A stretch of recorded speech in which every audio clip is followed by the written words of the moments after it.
blood vessel chapter, which is the last part of the cardiovascular system. We haven't covered it yet, so we'll do all that. Then we'll have everything in place. It'll be a complete set. We'll all be happy then. And yeah, that's it. So I gotta say, I did do the lecture this morning and ran pretty long. Maybe I'll try to speed it up. I won't go off on any many tangents. I won't tell any anecdotes. I'm just gonna keep it straight by the books. I'm not gonna crack a smile. We're not gonna have any fun. I'm just gonna go straight through, and that's it. Wait, no, what? That's the only way I remember things is with the joke. I don't know. It got me into trouble this morning. I kind of went off on a tangent. Next thing I know, We don't have to take a break though. All right, just don't laugh at the jokes then. I'll try it again. I will. Yeah, no, there's no time for laughing. All right. So, don't worry, they won't be that funny anyway. John So, can eat his apple now. We don't have to take a break, Mrs. Taylor. all right, blood vessels and hemodynamics. We all know what blood vessels are. Does anyone know what hemodynamics means? Yeah, what is hemo means blood? What does dynamic mean? So like balance or like a hemostasis like word or? The word dynamic just means to like change, okay, or to move. And so this literally means like blood changing or blood moving, and it's the study of what keeps the blood moving, which essentially means it's the study of circulation. In one word, only one word, what keeps blood moving? Thank you, pressure. That was what I was looking for. Good. Pressure is what keeps blood moving. So we'll talk a lot about pressure and other stuff. So here's the big picture of the chapter. Again, remember all those free answers that I just gave you, okay? No, he's capping. He's capping. Blood vessel structure and function. That means you're hot. Totally went for that, right? Blood vessel structure and function. What's the name of the blood vessels that carry blood away from the heart? Arteries. Arteries, and the ones that carry toward the heart are veins. So we'll talk again about that stuff. What are the smallest blood vessels that you have? Capillaries. Capillaries. And capillaries are the only blood vessels where the materials are actually exchanged between the blood and between the tissues. So we'll spend a lot of time talking about capillary exchange. We'll talk about the different types of categories, or types of capillaries. There's three types of capillaries. We'll discuss that. Then we'll get into hemodynamics, and this part is a little bit tricky. I think of all the topics in the 3 chapters that are going to be on the next lecture exam, maybe hemodynamics is the trickiest.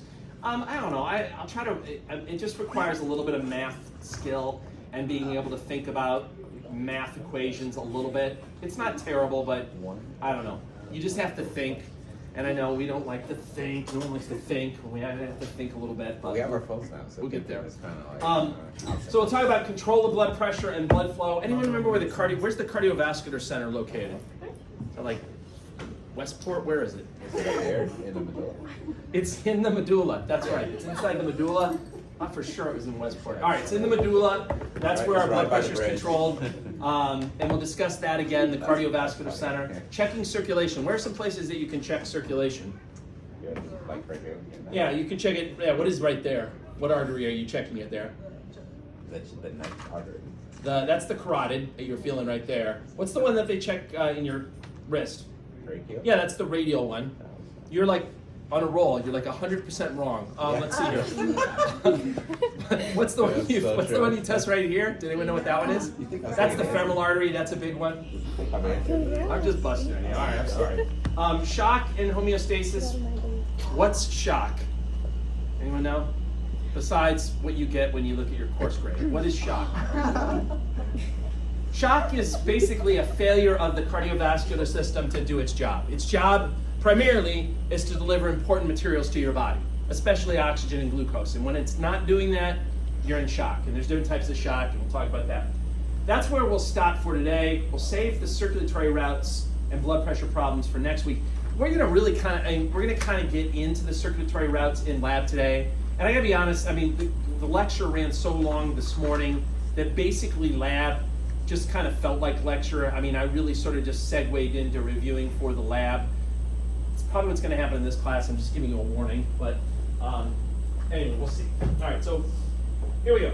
Blood vessels of the body should not be thought of as mere pipes carrying blood. Was anyone thinking of them that way? Then don't. Okay, stop that. Don't think of them as, they're not like the pipes on your house that carry the plumbing pipes that carry water around your house. They're dynamic. That means they can change, they can stretch. They're also interactive. That means you can control your blood vessels, right? You've got smooth muscle in the walls of most of your blood vessels, and you can send signals to that smooth muscle with the autonomic nervous system, and that's going to cause the blood vessels to either, what's it called when a blood vessel gets like smaller? Constriction, or the fancy name for specifically a blood vessel constricting is called vasoconstriction. What's it called when it opens up? Vasodilation, all right? That's what they mean by interactive. You can control the diameter of your blood vessels by sending signals to the smooth muscle layer, okay? And we'll discuss that more in a second. So they're not mere pipes. Blood vessel types. So arteries carry blood away from the heart. What kind of blood? What color are arteries usually? Red. And why are they red? Because they're carrying oxygenated blood. Why does oxygenated blood appear red? Hemoglobin. When the oxygen attaches to the hemoglobin, it creates a shape for the hemoglobin that takes on a reddish color. When hemoglobin gives up the oxygen, it changes its shape and it creates a bluish color. Okay. Anyway, arteries are usually red, they carry oxygen. What were the exceptions? Where were some arteries that were carrying deoxygenated blood? The pulmonary arteries, and then also the umbilical artery, right? That was the other exception. We'll discuss, We'll discuss different sizes of arteries. The biggest arteries are the large elastic arteries. They have a diameter that's greater than 1 centimeter. What is the biggest artery in your body? That's what somebody else said, but then somebody said that one, and that's the right answer. What is it? I'm sorry? The aorta. Yeah, the aorta is the biggest one. Femoral's big too, though. That's sort of a good second place, I would think. We'll discuss those. Then we'll talk about medium muscular arteries, and then lastly, the smallest arteries you have are called arterioles. We'll discuss those too. After the arterioles, you then come to the capillaries. The capillaries are the smallest blood vessels you have, and they're also the only blood vessels where you actually exchange materials between the blood and the tissues. So they're pretty important for that reason. There's 3 different categories of capillaries based on how permeable their walls are, like how easy it is to move stuff in and out of the wall of the capillary. We'll discuss that. And then lastly, veins. Veins by definition carry blood towards the heart. What color are veins usually? Blue, because they're usually carrying deoxygenated blood. What were the exceptions? Pulmonary veins and the umbilical vein, right? Those are the exceptions. There are small versions of veins called venules, just like there's small versions of arteries called arterioles. There's small versions of veins called venules. Now, if you were to look at your blood, how much blood do you have in your body? 5 liters. About 5 liters. If you were to look at your blood right now and look at what types of blood vessels your blood is in, you might think that it would be a 50-50 split between the arteries and the veins, and that's actually not true. If you look at this pie chart over here, about 2/3 of your blood is actually in the veins, okay? So it is a little bit lopsided. The reason for that is blood moves more sluggishly through the veins, number 1. And then number 2, there are a lot more veins than there are arteries, especially in your extremities. Like in your extremities, you'll learn that we all have a deep set of arteries in our extremities, and we also have a deep set of veins. But in addition to the deep set of veins, we also have a superficial set of veins as well. We don't have a superficial set of arteries. So there's extra veins, and because more blood is in the veins than in the arteries, they sometimes nickname the veins the blood reservoirs. Okay? A little fun fact. Fun, testable fact. All right. Layers. Let's talk about the structure of a blood vessel wall. There's usually 3 layers that they refer to as tunics. What's a tunic? What does it mean? It's like a coat. It's like something to wear. Remember where did we talk about the tunica albuginea? In your skull. In your what? No. No, you might have. I just didn't hear what you said. No, I Did you say skull? did. So I'm Okay. wrong. No, they were in the. I'm batting 0. I'm not. They're in the batting 10. one. You are batting 0. You're reliable for always being wrong. Reliable for showing up Yeah. to class. That's right. That's true. That's about it. No, they're in your testes. The tunica albuginea was the white coat that surrounded your testes. Oh, yeah. All right, kind of like your head, I guess. Thank God they're Whatever. with those questions. Anyway, 3 layers are 3 tunics that make up the wall. The innermost layer is the tunica interna, also called the tunica intima, This is the layer that's going to be in direct contact with the blood. This is the layer that should be nice and smooth on the inside, or else the stupid platelets will start sticking to it, and next thing you know, you could get an abnormal clot forming. What was the fancy name for an abnormal clot? Thrombus. You could get a thrombus forming. So this tunica interna, the inner lining, it has to be nice and smooth. And basically the tunica interna is really just a simple squamous epithelium that's called the endothelium. What does, going back to AMP1, what does a simple squamous epithelium look like?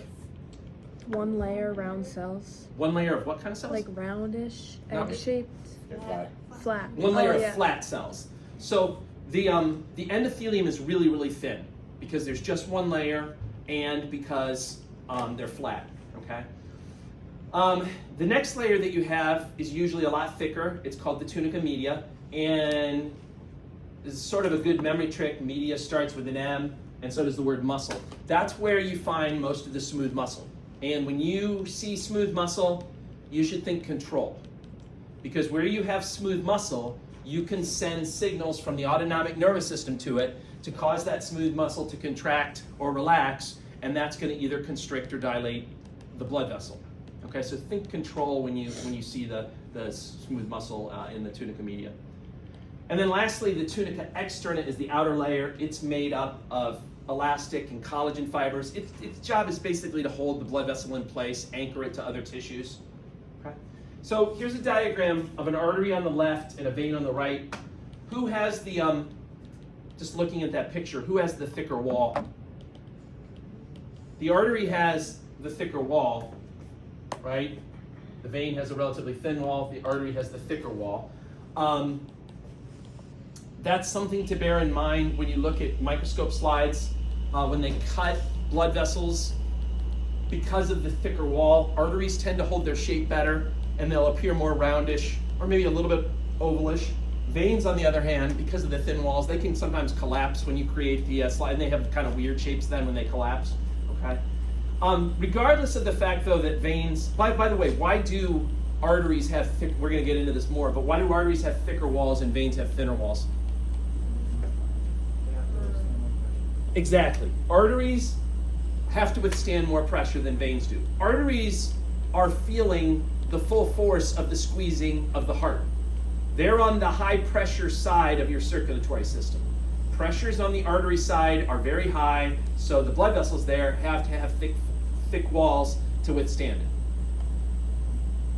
it. As you pass through the capillary beds and you're on the venous side of things, pressures have dropped off significantly.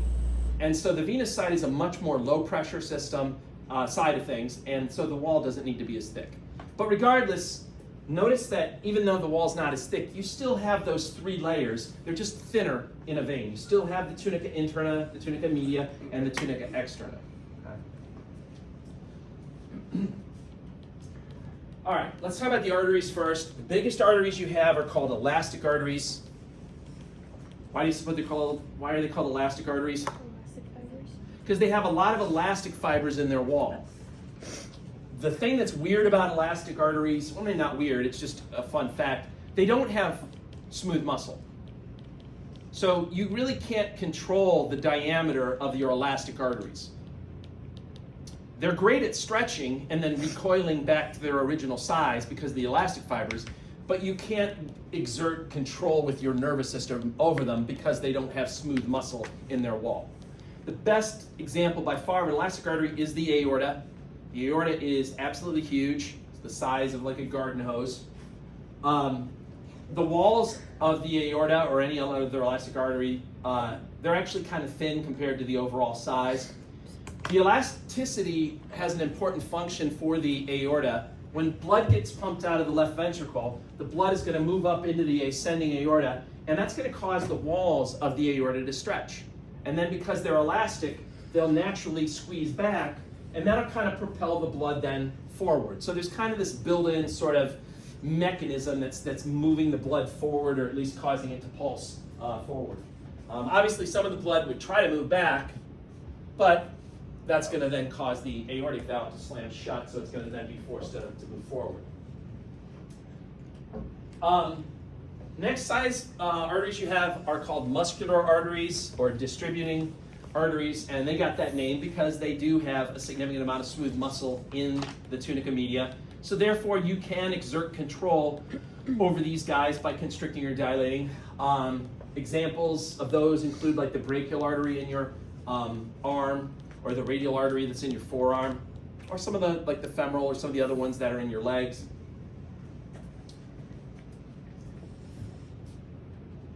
That then brings us to the topic. We're going to talk about arterioles in a second, but before we do that, I just wanted to mention a topic called anastomosis. Anastomosis is when you have a connection of blood vessels supplying blood to the same body tissue. And what it does is it provides a safety mechanism in the event that one of those blood vessels becomes blocked. You still have an alternate way to get blood to the same tissue. So that an anastomosis is the physical connection between the blood vessels. The name for that alternate pathway to get blood, that's referred to as collateral circulation. So in this diagram over here, this is your, anyone know, what is this? I know we haven't covered it yet, but what do you think this is? Yeah, large intestine or colon, okay? Yep, good job. You're coming out, yeah, you're getting out of your your losing streak. I know, you're gonna turn this around. By the end, you're gonna be like 100% correct about things. I doubt it. Everyone will, then you'll have the last laugh, right? Anyway, this is the colon or the large intestine, and notice in this area, you have a right colic artery, you have a middle colic artery. And they are interconnected to each other. That's the anastomosis that I'm talking about, that connection that you see there. So that, if you were to block off this right colic artery, it wouldn't be a disaster for this part of your colon, because you could still have the blood flow this way and then around this way and still get to the same area. So it's a safety mechanism, and your body has a lot of places where it has these anastomoses and it has collateral circulation. For example, in your fingers.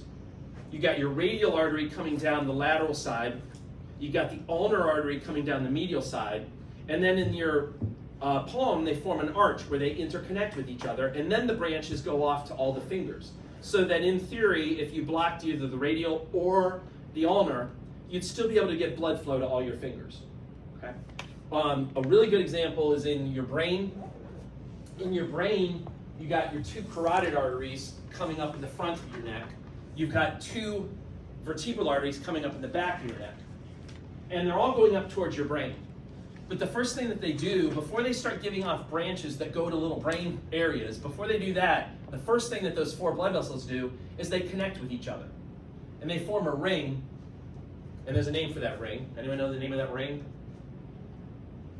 It's called Bob's Beautiful Ring. No, it's not called Bob's Beautiful Ring.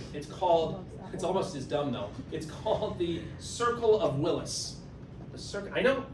I'm shocked too. I presume Willis is the person's last name. I don't think they were on a first name basis when they were naming these things. The Circle of Willis. And as dumb a name as that is, it's still super important, because what it means is, in theory, if you blocked off 3 of the 4 blood vessels that are going up to your brain, just so long as one of them's open, you should still be able to get blood flow to all areas of the brain. Okay?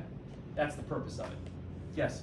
So obviously blockage, would that mean like there would be some form of ineffectiveness eventually though? Like how would it compensate? Because I mean you're literally closing 3 arteries. Yeah, no. I mean, I'm not saying it's good. I mean, I'm not saying that you shouldn't probably get something done with that, but at least you wouldn't have like a short-term stroke necessarily if 3 of the 4 were blocked off. Like, yeah, I mean, listen, the chances are, you know, if you've got 3 of the 4 blocked, there's probably a very good chance that that 4th one is on the way to becoming blocked itself. It just happens to be open at the moment, right? So yeah, you'd want to get something done.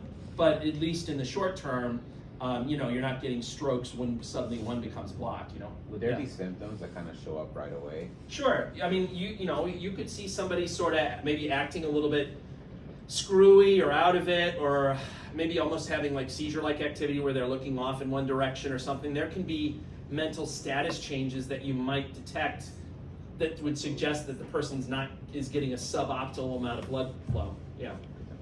Yep.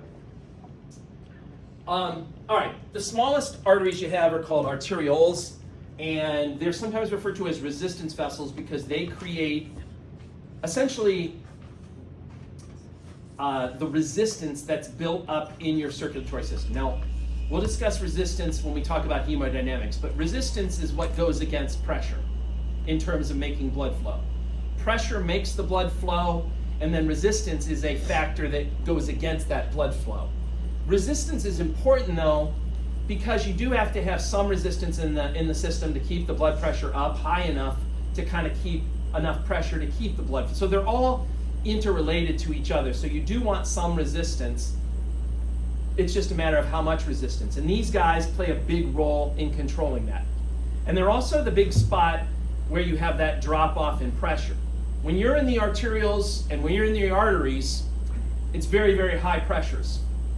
But as soon as you pass through the arterioles, specifically through something called the precapillary sphincters, then there's a huge drop off in pressure, and when you're in the capillaries, and then when you're in the vein side of things. Okay, so there's a huge pressure drop as you go through these precapillary sphincters that are part of the arterioles. The arterioles create resistance. The arterioles also are in charge of deciding how much blood flow a capillary bed gets. Okay? Capillaries, again, are where the actual exchange of oxygen and glucose and nutrients happen. And arterioles, though, with using those precapillary sphincters, they can determine how much blood flow a particular capillary bed gets. So in this diagram, you can see a bunch of these precapillary sphincters. If you wanted a capillary bed to get a lot of blood flow, maybe you would open up all those precapillary sphincters. The blood would be able to flow all into all the capillaries, and that tissue would get a lot of blood flow. If you didn't want a tissue to get a lot of blood flow, you can clamp down and tighten up those precapillary sphincters, and that'll basically force the blood to follow this kind of center pathway that's called the thoroughfare channel, and so that tissue would get sort of less blood flow. And your ability to do that is important because you're going to have so much blood being pumped out of the heart each minute. What was the name for that value that's pumped out of the heart each minute? Stroke value. Well, that's how much is pumped out with each beat. How much is pumped out with each minute? Cardiac output. You're going to have so much of a cardiac output each minute, and then it's up to your body to decide how it divides up that cardiac output. Which organs get more of the blood, which organs get less of them. And it really falls on those precapillary sphincters to either, dilate or constrict to make that determination. Okay, we'll get into that when we do the hemodynamic stuff. All right, let's talk about the capillary. Let's talk about the anatomy of the capillaries then. Capillaries are different than the other types of blood vessels in that they only have the tunica interna. They only have that inner layer. They don't have 3 layers. They only have that first inner layer. So that makes them very thin. They have walls that are very thin, which is perfect because things are going to have to pass through those walls. This is where the exchange happens. So you want the walls to be as thin as possible. Okay? Now, that said, not all capillaries are the same in terms of how easy it is to pass materials through their walls. There are 3 categories of capillaries based on their permeability. The most common capillary type and also the least permeable are called continuous capillaries. You see the diagram over here. So with continuous capillaries, small things can get through the wall. Water can pass through, small electrolytes can pass through, certainly oxygen, carbon dioxide, glucose, all of the really important things can pass through the walls of a continuous capillary. But bigger things like proteins, for example, they cannot pass through the wall of a continuous capillary.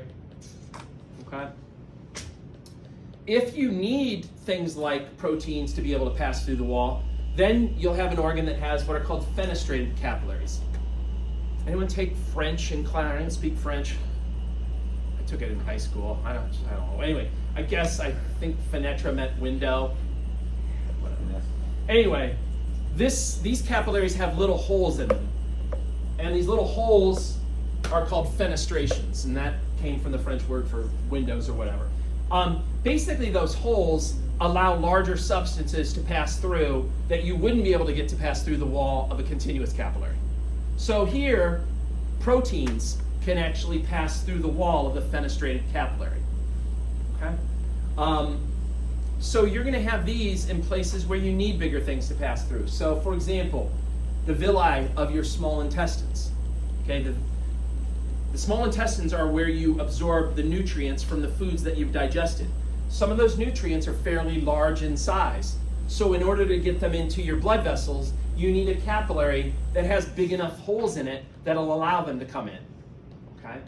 Or, let's not forget from chapter 18, our endocrine glands. Some of those hormones are fairly big in size. They're made up of like maybe a chain of amino acids. They're like a protein.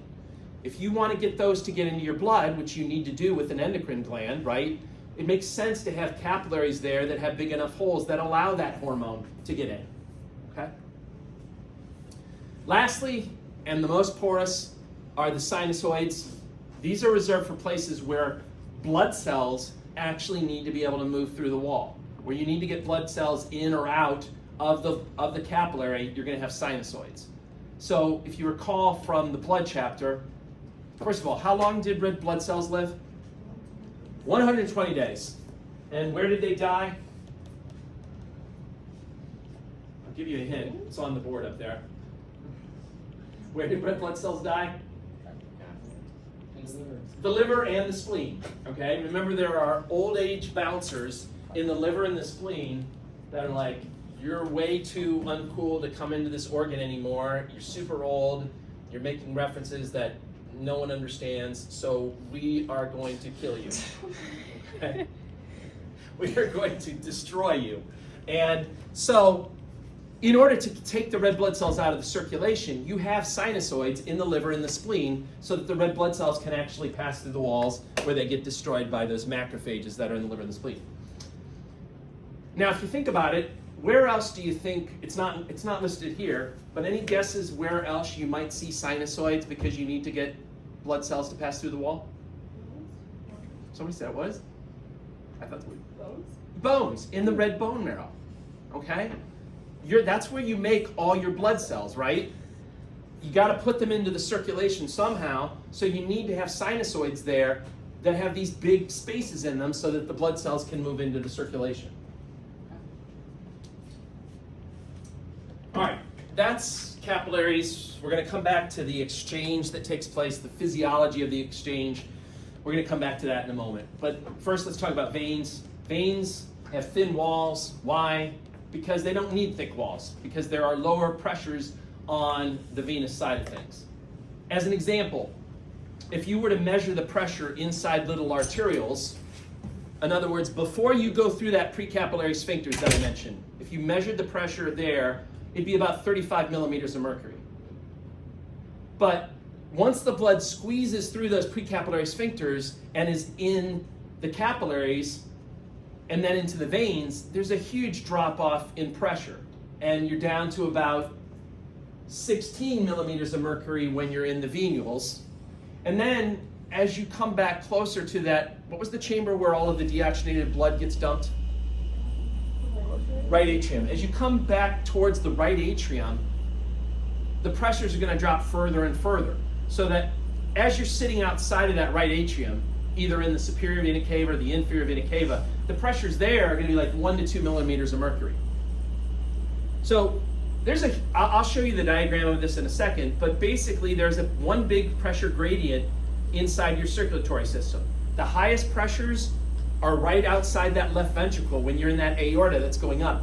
And then as you get farther and farther away, the pressures gradually go down until by the time you come back to the right atrium, the pressures are only like 1 to 2 millimeters of mercury. So it's one big pressure gradient. Now, because pressures are so low in veins, it does present a problem. It makes it harder to keep the blood flowing through the veins. It's a low pressure system. Less pressure means it's harder to keep the blood flowing. So one thing that helps is valves. Veins have valves that are designed to keep the blood flowing in one direction only. They're supposed to keep the blood flowing back toward the heart and not away from the heart. There are other things that we'll talk about in a little bit that also help to keep the blood flowing through the veins, but for now we'll just discuss the valves. As you get older, the valves in the veins can become incompetent. Sounds so mean. You're incompetent. Get out of here. That just means they're not doing their job. They're not closing completely, and if the valves stop closing completely, blood can kind of go backwards in the veins, sit around in the veins, and then cause the veins to dilate. And if you're talking about the superficial veins that are in your arms and mostly in your legs, that's when you get these nasty things that are called varicose veins, okay, that are very common as you get older. They're not usually, it's more of a cosmetic thing. It's not usually something that's like serious, although they can cause pain, so that's a potential reason to get them treated. Can they cause blood clots? It's not so, I mean, in theory, you could get blood clots in the superficial veins, but that's not as much of a concern as getting it in like the deeper set of veins that's in the legs and stuff. Yeah. All right. So capillary exchange then. Let's talk about this. This is going to be, we're going to be stepping into a world of hurt here in a second, but for now, we'll just keep things friendly for now on this slide, but it's going to get bad in a little bit. I'm going to tell you that right now. I'm hoping that I make it worse than it really is, and then you're like, that wasn't so bad, but I have a feeling that you'll be like, oh, that was just as bad as I thought it was going to be. Anyway, so capillary exchange, again, capillaries are the only place where the exchange happens. It doesn't happen at the other blood vessels, it only happens at the capillaries. 3 methods. Diffusion, what is the definition of diffusion? Passive transport. Well, it's passive transport. With the concentration gradient. Yeah, with the concentration gradient. So a substance is passing from the side where it's in high concentration to the side where it's in low concentration. That's one method of getting materials to pass through the walls of the capillaries. That only usually works for things that are relatively small. If you want to get big things to move through the wall of a capillary, unless it's a capillary that has fenestrations or it's a sinusoid, if you're just talking about a continuous capillary, if you want to get big things to pass through, then you got to do what's called transcytosis. Anyone remember what transcytosis was from AMP1? It's a combination of 2 other processes. What's it called when you bring something into a cell inside of a vesicle? Endocytosis. That's endocytosis. Then you got this vesicle that's kind of floating across the inside of that cell until the vesicle gets to the other end of the cell where it's released outside the cell. What's that called? That's exocytosis. So endocytosis at one end, exocytosis the other. That combination of both, that's called transcytosis. And that's reserved for things that are larger that wouldn't ordinarily be able to just pass through the cell membrane. Okay? So we'll talk about those things, and then we'll spend the most time, though, on bulk flow. Bulk flow is the way that water and small solutes, ions, sodium, chloride, things like that, it's how you regulate the fluid volume between the capillaries and between the tissue. And it's definitely more complicated than the other 2 guys to understand, so we'll spend more time talking about it. So the most important method is simple diffusion. They say the most important because that's the way that the really important materials get out of your blood and into your tissues. And by really important materials, I mean mostly oxygen, carbon dioxide, and glucose. Those are the 3 big things, right? Every body cell needs oxygen, at least if it wants to make a lot of ATP, it needs oxygen. And then it needs like glucose in order to actually break it down to make the ATP. And carbon dioxide is given off in the process as a waste product. So all of these things are basically following diffusion in order to get in and get out. Except for large proteins, most things can pass easily through capillary walls. Again, the type of capillary can really help. If you got big things, you better have a fenestrated capillary or something.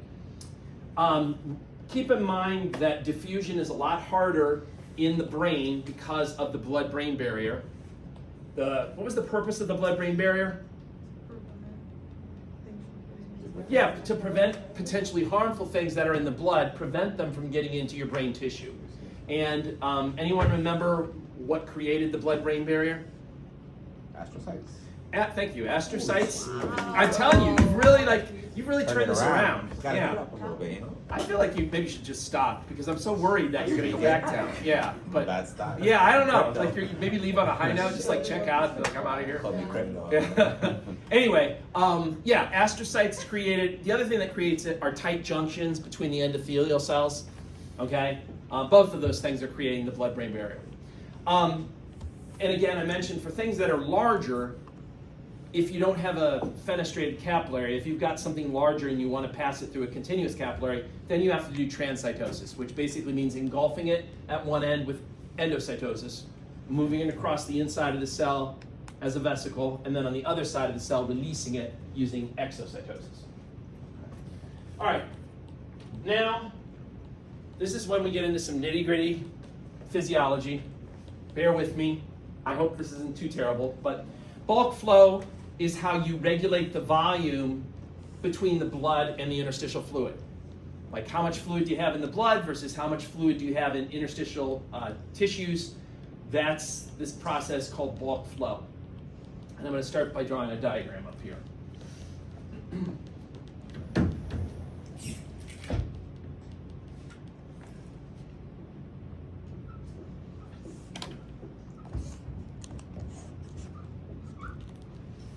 So here's a blood vessel, then you go into a capillary bed, and then another blood vessel. Let me just label this. So blood, we'll say blood is moving in this direction. This would be an arteriole here.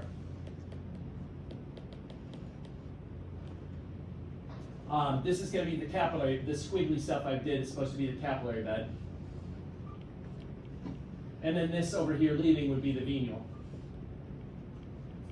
So with bulk flow, what's going to happen are there's two processes that are going to happen. One's called filtration, one's called reabsorption.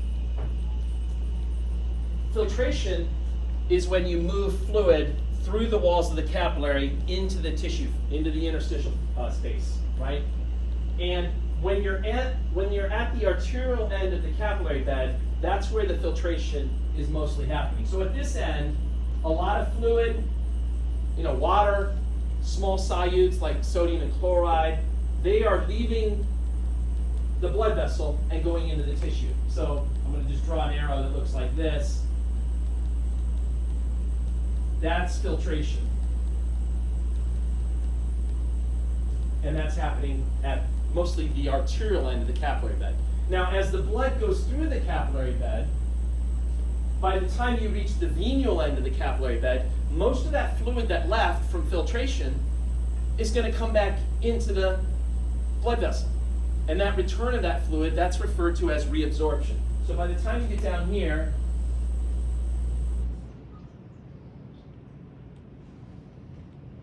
okay, you have reabsorption happening.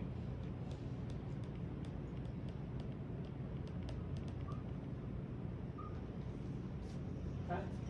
Now, the person that figured this out is Ernest Starling. Anyone remember what else Ernest Starling came up with? Equation last on Tuesday. What was the equation for the cardiac output? Yeah, you're well, not the full equation, but he specifically looked at preload and how it affects the stroke volume. It's the same guy. Remember before though, he was working with some German named Otto Frank. I guess they had a falling out and he just did this on his own. I don't know what happened. They argued about something. I don't know what it was. Maybe it was a girlfriend. I have no idea. Could be anything. It's probably a girlfriend.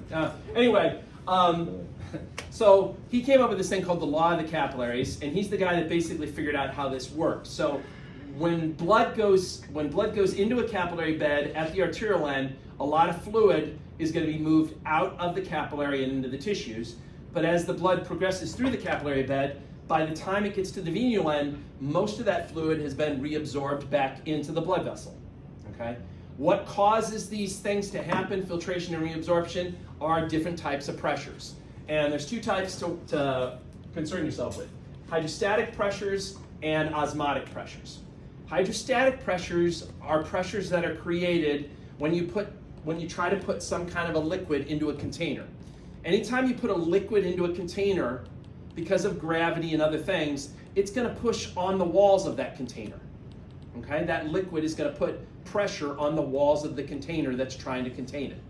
Okay, that's a hydrostatic pressure. And in the case of your body, and in the case of this topic, you can consider the blood vessels as being a container, and they contain blood that's trying to push outward on the walls of that. You can also consider the space outside of the blood vessel, the interstitial space. You can also consider that as another container. And as fluid builds up in that container, it's going to be pushing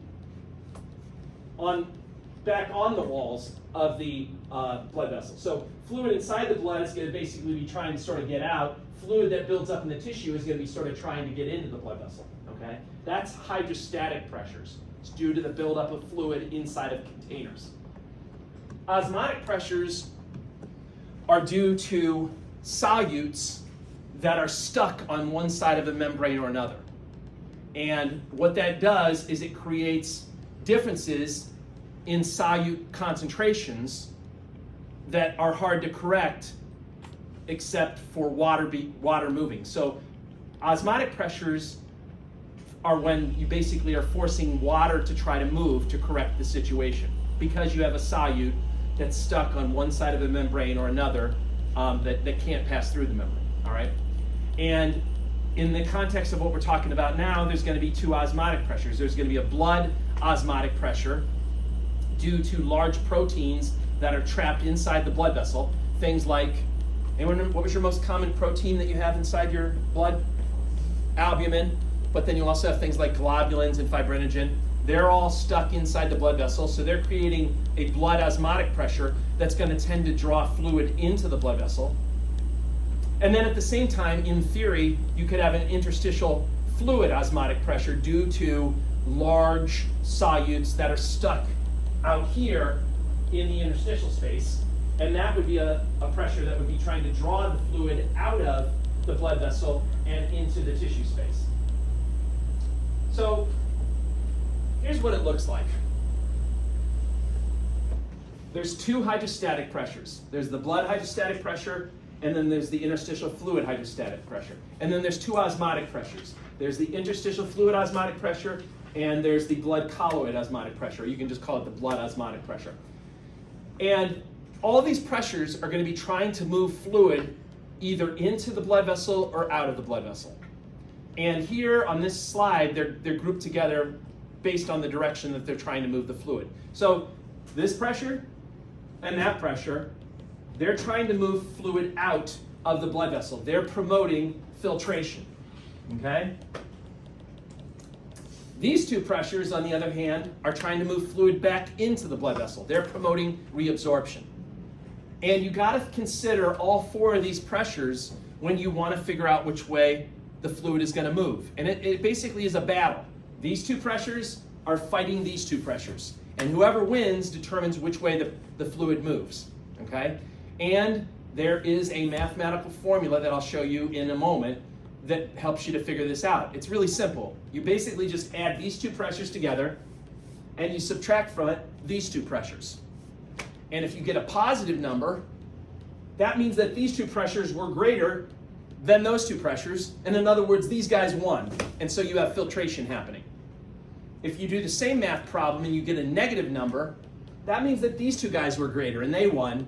And so that means you get reabsorption happening.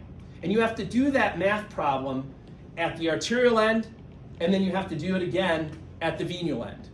And if you do the math problem at the arterial end, you're going to get a positive value, and that's why you have filtration happening at that end. If you do the math problem at the venial end, you get a negative number, and that's why you have reabsorption happening there. So what exactly are those values? So if you do the math at, and I'll show you the specific numbers on the next slide, but if you do the math at the arterial end, you're going to get a value of 10 millimeters of mercury. It's a positive number, which means that filtration won, and you have filtration happening at the arterial end. If you do the same math problem at the venial end, you're going to get a value of negative 9 millimeters of mercury. The fact that it's negative means that reabsorption is winning there, and fluid is being returned back to the blood vessel. Now, one important detail is the fact that these two pressures are not the exact opposite of each other. In other words, this is 10 millimeters of mercury. This is not negative 10. It's only negative 9. What that implies is it implies that some of the fluid that left at the filtration step did not get returned back at the reabsorption step. In other words, every time this happens, there's a little bit of fluid that's stuck out in your tissues. And clinically, we have a name for that. What's that called when fluid builds up in your tissues? That's called edema, okay? So, not all of the fluid that gets filtered gets reabsorbed. How much does get reabsorbed? About 85% gets reabsorbed, which means what percentage is just sitting in the tissues? 15% is sitting in the tissues. And that would be a problem. We would all get huge amounts of edema if it weren't for one really important thing, and that is our lymphatic system. Our lymphatic system has little vessels throughout the body. They're a lot like blood vessels, but they serve as little drains all throughout your body tissues.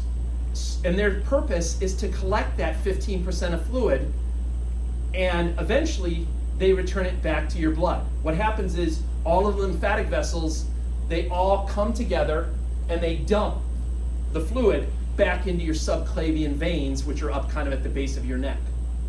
So you maintain homeostasis by ultimately returning all the fluid that left. You ultimately return it back to the blood. 85% of it gets returned right away.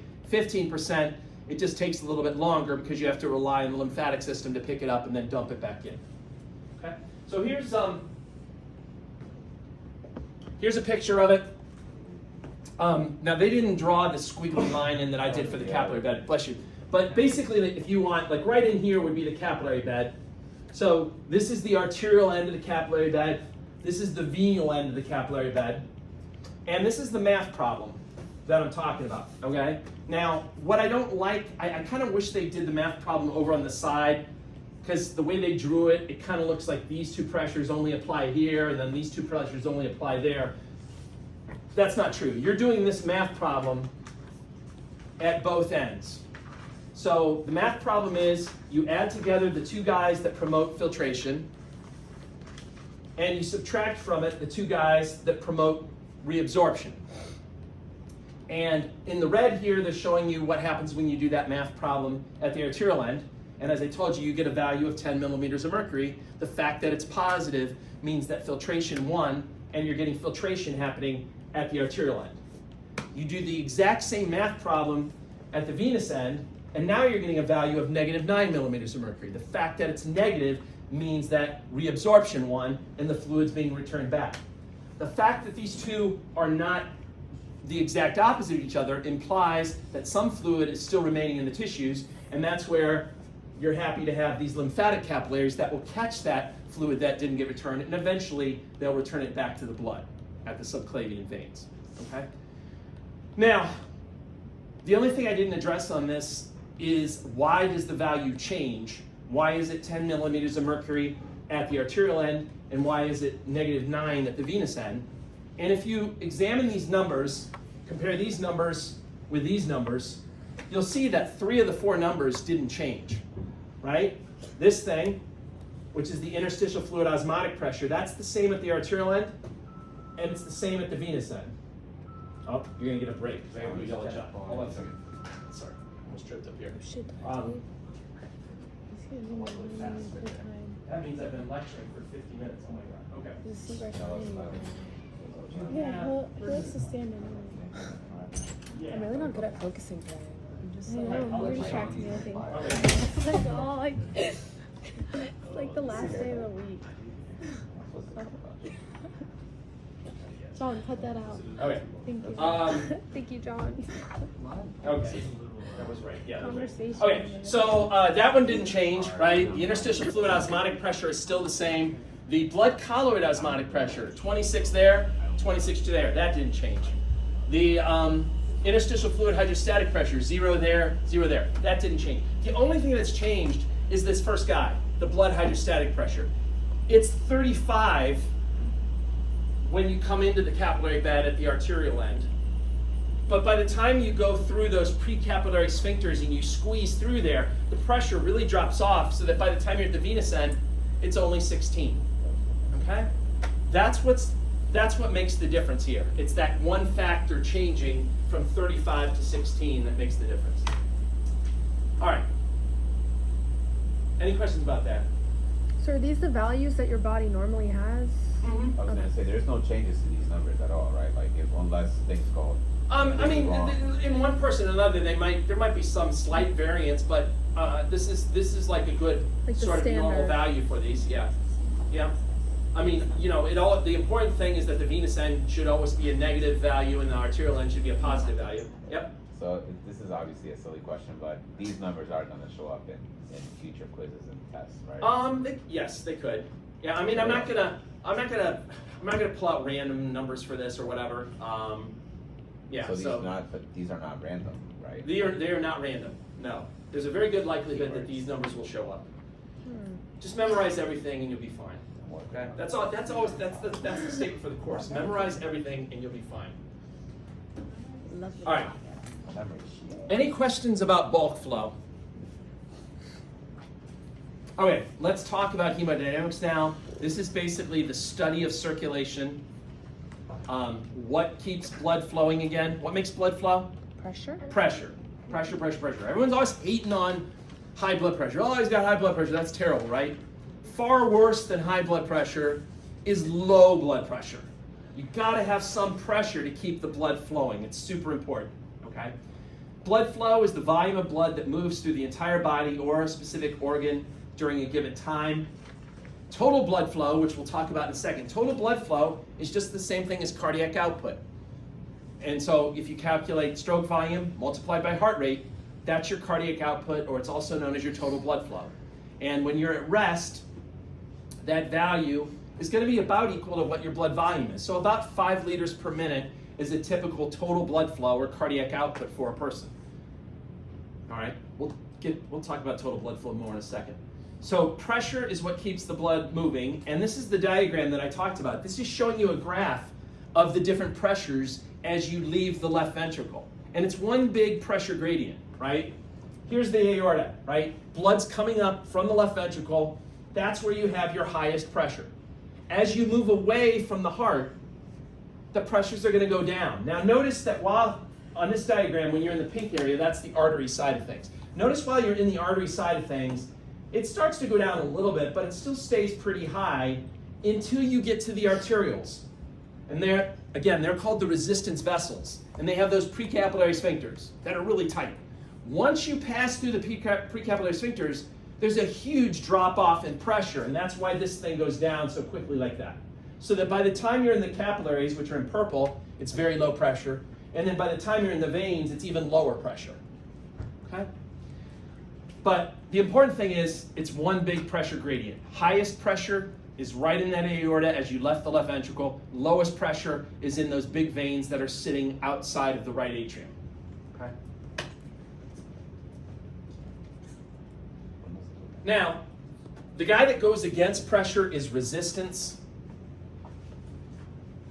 And so the resistance is, how easy it is to move blood through a blood vessel. High resistance means it's difficult to move blood through. Low resistance means it's easy to move blood through. 3 things that can affect your resistance: how thick the blood is, the viscosity of the blood. Okay? Remember, it's good to have a high hematocrit because that's going to help you carry oxygen, but you don't want it to be too high. If you got too many red blood cells, your blood will become so thick that it'll have so much resistance and it'll be hard to pump it through your blood vessels. Or, in theory, if your plasma protein levels are too high, like too much albumin, too much globulin, too much fibrinogen, that might have an effect as well. Okay? So that's number 1. Number 2, total blood vessel length. You've got a certain amount of blood, about 5 liters. But then there's a lot of variability in terms of what the total length is of all your blood vessels combined. Like, how much miles of blood vessels do you have? The more miles that you have, the more resistance that's created for the blood to go through it. Okay? That's actually why they say tall people don't Taller, have taller Oh, people, bless you. they suffer from. Bless you. Yeah. Taller people suffer from cardiovascular diseases more than like short people because of that fact itself. Like, Yeah. you're taller, you have longer limbs. Right. That means you have longer blood vessels, so your blood has to travel longer. Yeah, that's right. It does create more resistance the more miles of blood vessels that you have, for sure. And it's not just taller individuals, it can also be like overweight people, right? When you add fat tissue, for example, everyone likes fat tissue. When you add fat tissue, those fat cells need to be kept alive, which means you need to create a whole set of extra blood vessels to supply blood to those fat cells. So you're creating more miles of blood vessels when you gain fat tissue. And that's, again, one of the reasons why there's a link between like obesity and high blood pressure, okay? And then the third factor, and this is the one we'll probably talk about the most, because this is the one that your body will change, is the size of the blood vessel lumen, okay? Anyone remember what the word lumen meant? It's just the hollow inside part of something that's hollow. Here we're talking about blood vessels. We could be talking about the stomach's lumen, or I think we first talked about when we were talking about like the epididymis, the lumen of the epididymis, anything that's hollow on the inside, you can talk about the lumen. Here, they're talking about what is the diameter of that blood vessel lumen, or how open is that blood vessel? A blood vessel that's nice and wide open, it's going to have very low resistance, and blood is going to want to follow that pathway. Versus a blood vessel that's tightened up and constricted, that's going to have high resistance, and blood will tend not to flow through that. It'll tend to go someplace where there's lower resistance. Okay? And that's the main way, by sending signals from your autonomic nervous system to the smooth muscle that's in the walls of your blood vessels. That's the main way that you determine which organs get more blood and which organs get less, either by dilate the blood vessel if you want that particular organ to get more blood flow, or constrict the blood vessel if you want the organ to get less blood flow. Okay? Now, there's a formula here that shows you how the three factors are related to each other: blood flow, pressure, and resistance. And this is called Ohm's law. I feel like I've heard that name before. And Ohm's law, I don't think Ohm had any intention of his law being applied to like the human body. It's most famous for being applied to like electrical currents and things. And you might talk about Ohm's law like in a physics class or something like that. But it still can apply anytime you have flow, pressure, and resistance. So the way it works is blood flow equals pressure divided by resistance. So again, just some basic algebra, right? If pressure goes up, what happens to blood flow? It also goes up. If pressure goes down, what happens to blood flow? It goes down. If resistance goes up, what happens to blood flow? It goes down. And if resistance goes down, what happens to blood flow? It goes up. Okay? Make sure you understand your basic algebra, right? How formulas like that work. Okay? Now, next topic is distributing your total blood flow. So again, another name for your total blood flow is your cardiac output, okay? And that's what's being pumped out of the left ventricle each minute. And at rest, it's gonna be about 5 liters. So you got 5 liters that comes out of your heart that you've got to decide how you split that up amongst your various organs. That's what they're talking about here with distribution of total blood flow. So actually, let me write this is gonna help me later. Let me just write the formula for cardiac output again. This will come up more later. So cardiac output is how much blood is pumped out of the heart each minute. You get it by multiplying the amount of blood that's pumped out with each beat, the stroke volume, times the number of beats per minute, which is the heart rate, right?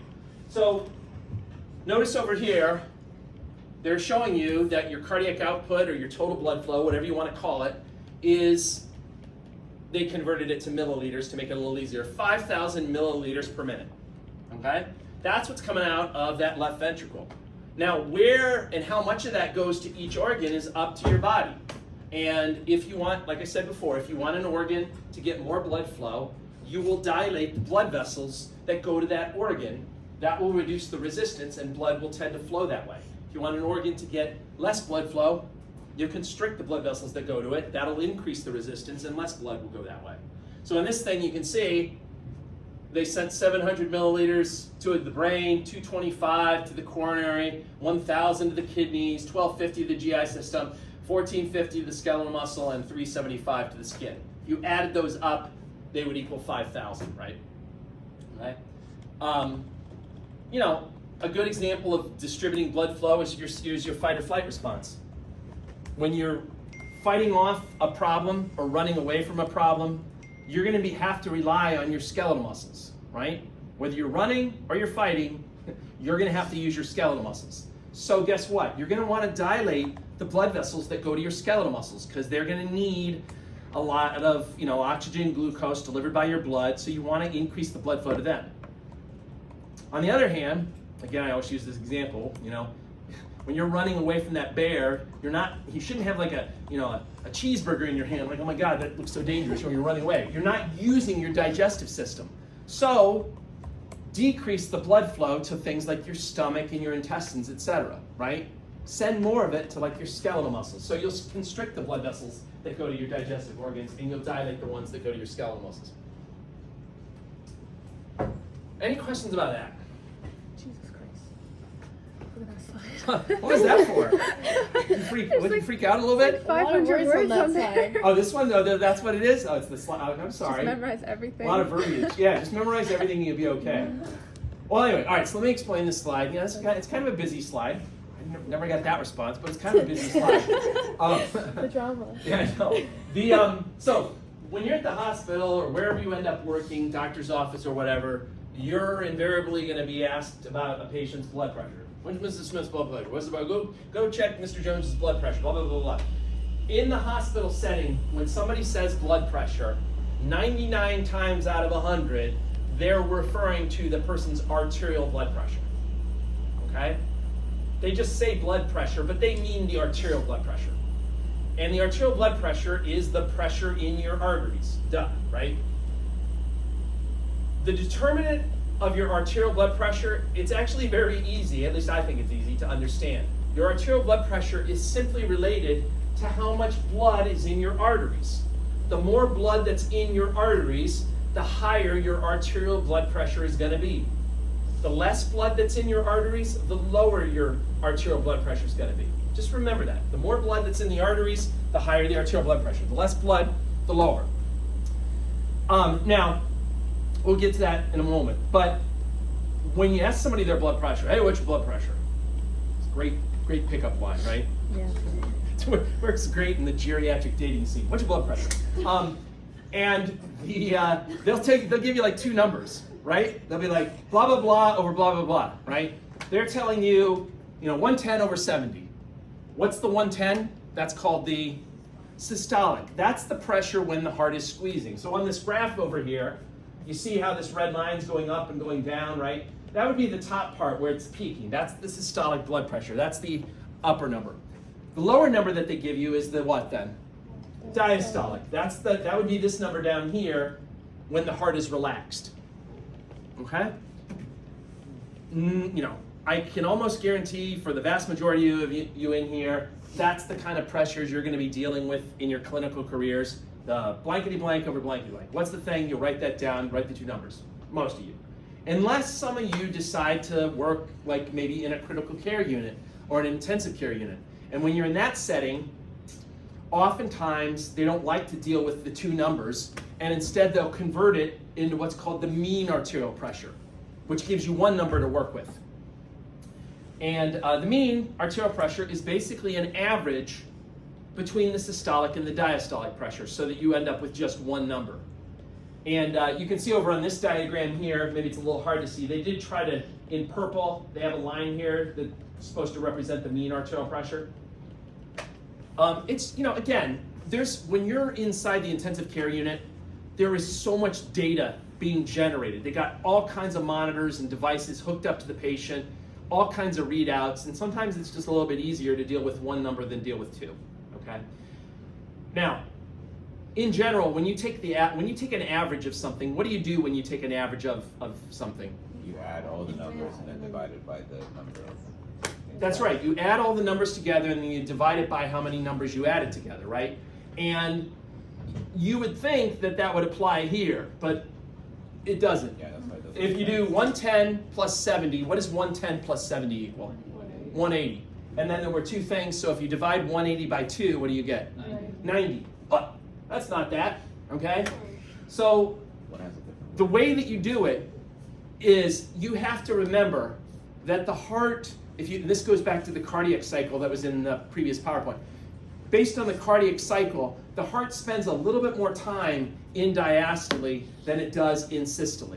So when you do this calculation of the mean arterial pressure, you got to compensate for that by counting the diastolic pressure twice. So you would do 110 plus 70 plus 70 and then divide by 3. And if you do that, you're going to get something like 83.33333. That's how you calculate the mean arterial pressure. Okay? And that's also too why on this diagram, notice that this purple line here is a little bit closer to where the diastolic pressure is, right? Now, this then leads to this equation that we have here. You can rearrange Ohm's law to figure out what the pressure would be, and that's what they've done here. So, but first, let me go back to Ohm's law and show you where they got all these things, the MAP, the CO, and the SVR. So here's Ohm's law. All right. Pressure, we can now refer to, instead of just simply calling it pressure, we can refer to it as mean arterial pressure. So that's the MAP thing. Blood flow, we can now discuss what we call total blood flow, or the other name for total blood flow was cardiac output. So that would be this. And then resistance, we didn't discuss this yet, but there is a measure kind of all the resistance of all the blood vessels in the body, and they call that the systemic vascular resistance, or the SVR. So now if you look at this and you rearrange it so that you're solving for the mean arterial pressure, that's when you get that formula over there of the mean arterial pressure equals the cardiac output multiplied by the systemic vascular resistance. I'm sorry. Talk amongst yourselves. Hello? That was not a good. That was. I'm from the land of size. That was not a good one. That was not a good one. Big I remember side. we talked about, yeah. I'm like, oh no, that's not good. Yeah, we fully got called out. I know what the hell. It'd be nice to hear the two Emmas. I'm not understanding.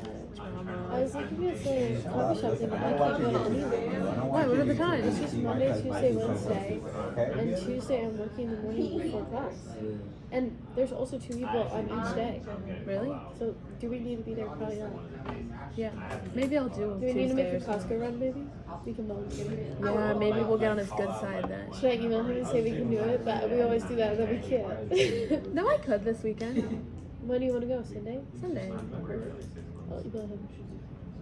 Yeah. And what time do you have? If they get, yeah. just say Wait, that. am I allowed to Yeah. pause this? Damn. The Ohm's law, mean arterial pressure equals that. Now, there's a lot I'm sorry, but there's a lot I can torture you with this equation, and that for me is really why I got into this business, right? It's a lot of fun because I get a lot of options to really put the smack down on. Now let me try to explain how I look at this formula, and I don't know if this will help or not, but as I said before, your arterial blood pressure, it's really simple. It's just related to how much blood is in your arteries. In other words, on this diagram, you got 5 liters of blood, right? How much of it, though, is in this pink area? How much is in the arteries? That's the question. The more blood that's in the arteries, the higher the arterial blood pressure is going to be. And this formula basically shows you how blood gets into and out of that container, out of those arteries, right? The cardiac output is what's putting blood into this container, if you will. And then the systemic vascular resistance is what's determining how easy it is for the blood to get out of the arteries and then into the capillaries and the veins. With a high systemic vascular resistance, that means those little precapillary sphincters are really tight, and they're basically stopping, they're locking the blood into the arteries, and they're preventing it from getting into the capillaries and into the veins. So, high cardiac output, or if cardiac output increases, what would happen to the pressure? It would also increase. If the systemic vascular resistance increases, the pressure would also increase, right? So think of this as putting blood into the arteries, the cardiac output, and then think of this as determining how easy it is for the blood to get out of those arteries. If you're putting a lot of blood in and it's hard for them to get out, that means you're going to have a lot of blood in here, which means you're going to have a high blood pressure. If you have a low cardiac output, you're putting less blood in, and if you have a low resistance, that means those little capillary sphincters are relaxed. It makes it really easy for the blood to move into the capillaries and the veins. Once the blood's in the capillaries and the veins, it doesn't count anymore towards the arterial blood pressure. It's escaped. It's now out of it, so you don't count it towards it. So roll with that, or don't roll with that, whatever works for you. But when I look at that equation, I just think of it as like a big container, and the cardiac output is what puts the blood into the container. The systemic vascular resistance is what determines how easy it is to get out, etc. Any chance we can do like an example of a math problem? Say again? Is there any chance you can give us another example of like a math problem to kind of like I give you an example. what you got? I mean, there's not going to be a lot of. You just talk torture. Yeah, no, I know. No, there's not going to be a lot of numbers. I'm not going to make you grind a lot of numbers like with a calculator, that kind of thing. It's more about just understanding these equations, and like this is a great torture slide right here, because it shows you all the things that could influence it. And if you have a good handle on the information, I think you'll be able to put this together and it'll make sense. But let me walk you through this. All right. So this is a breakdown of that formula. This whole picture is a breakdown of this formula here. Okay? And again, anything that increases cardiac output is going to increase the pressure. Anything that increases systemic vascular resistance is going to increase the pressure. So that's what they're showing you here. They're saying, okay, let's suppose your pressure went up. Why might your pressure gone up? Well, maybe you had an increased cardiac output. That could do it. But then the fun doesn't end there, because you get to go back and say, well, wait, what could cause an increased cardiac output? Well, look at this formula from Tuesday. So maybe the stroke volume went up, right? Maybe the heart rate went up, right? Then, again, the fun doesn't end there. Go back. What could cause an increased heart rate? Maybe you turned on your sympathetic system, and that's making it beat faster. Or maybe you turned down your parasympathetic system, and that's making it beat faster. What made the stroke volume go up? Well, maybe you turned on the sympathetic system, and that made it squeeze more forcefully, right? A higher contractility that gives you a better stroke volume. Or maybe it also related, and I need to rearrange these slides, but maybe it related to increased venous return. That has to do with more blood coming back to that right atrium, and that has to do with that preload thing that we were talking about on Tuesday. Okay, I'll talk about increased venous return here in a moment. I keep meaning to move this slide later so that I've already talked about it, and I always forget. Maybe in the future sometime. Don't ding me on that, on Rate Your Professor. Don't be like, you can't believe you didn't do that. I'll do it sometime in the future, I promise. Come back in 10 years. But we'll talk about this in a second. The other part of it is the vascular resistance, right? Maybe that went up.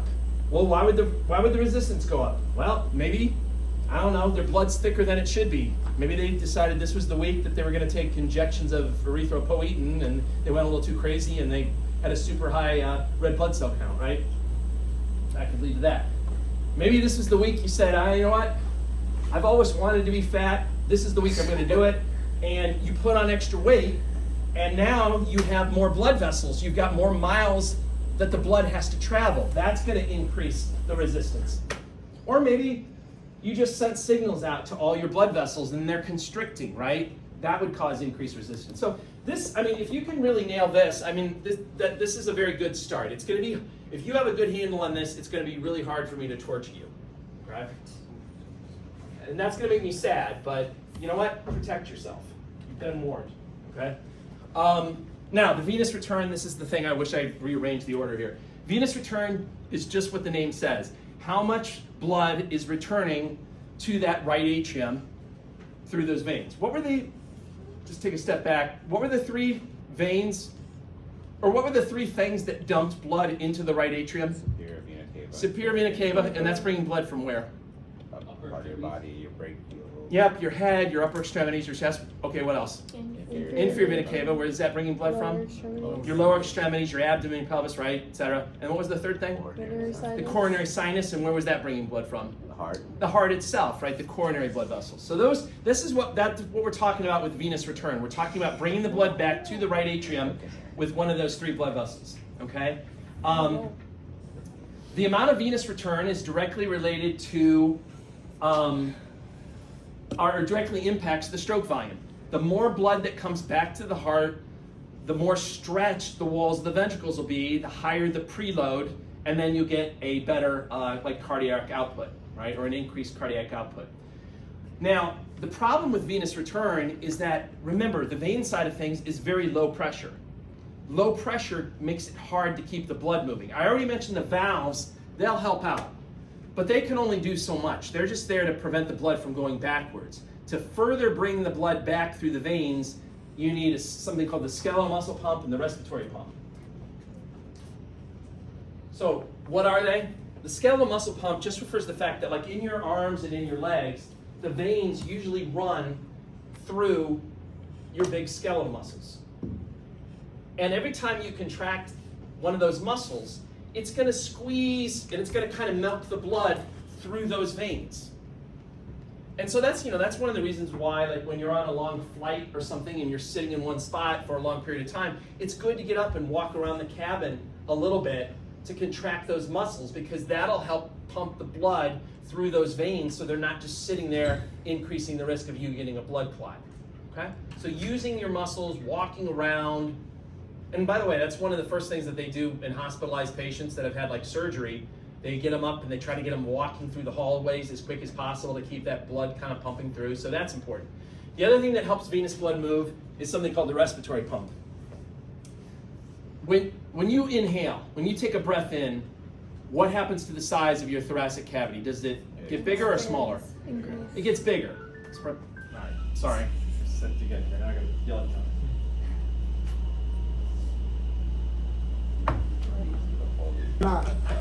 Yeah, that's right. That's right. Are you in a safe place? Yeah, right. Anyway, the other thing that helps the blood move is the breathing. So when you inhale, you expand your chest, and what that does is it creates a suction effect inside your thoracic cavity. Now that suction effect is important, you'll learn later, for kind of pulling your lungs open, and that's what's going to cause you to breathe. But it's also going to have a suction effect on everything that's in the thoracic cavity, including the walls of the big veins, like the inferior vena cava, the superior vena. So that's going to kind of pull the fluid, pull the blood back up towards the right atrium, that sort of negative pressure suction effect. At the same time, when you inhale, your diaphragm moves downward, and that actually creates positive pressure inside your abdomen, and that kind of works to then squeeze the blood upward. So it's kind of a combination of positive pressure here, negative pressure here, alternating, and they kind of work to constantly draw the blood back up to the right atrium. That's the respiratory pump. All right, velocity, hold on, I gotta see where there's a certain spot where I need to get, oh good, good, I'm much faster. I'm always faster with you guys than I am with it. All right, I just gotta get through this slide and then I will let you take your break. Velocity of blood flow.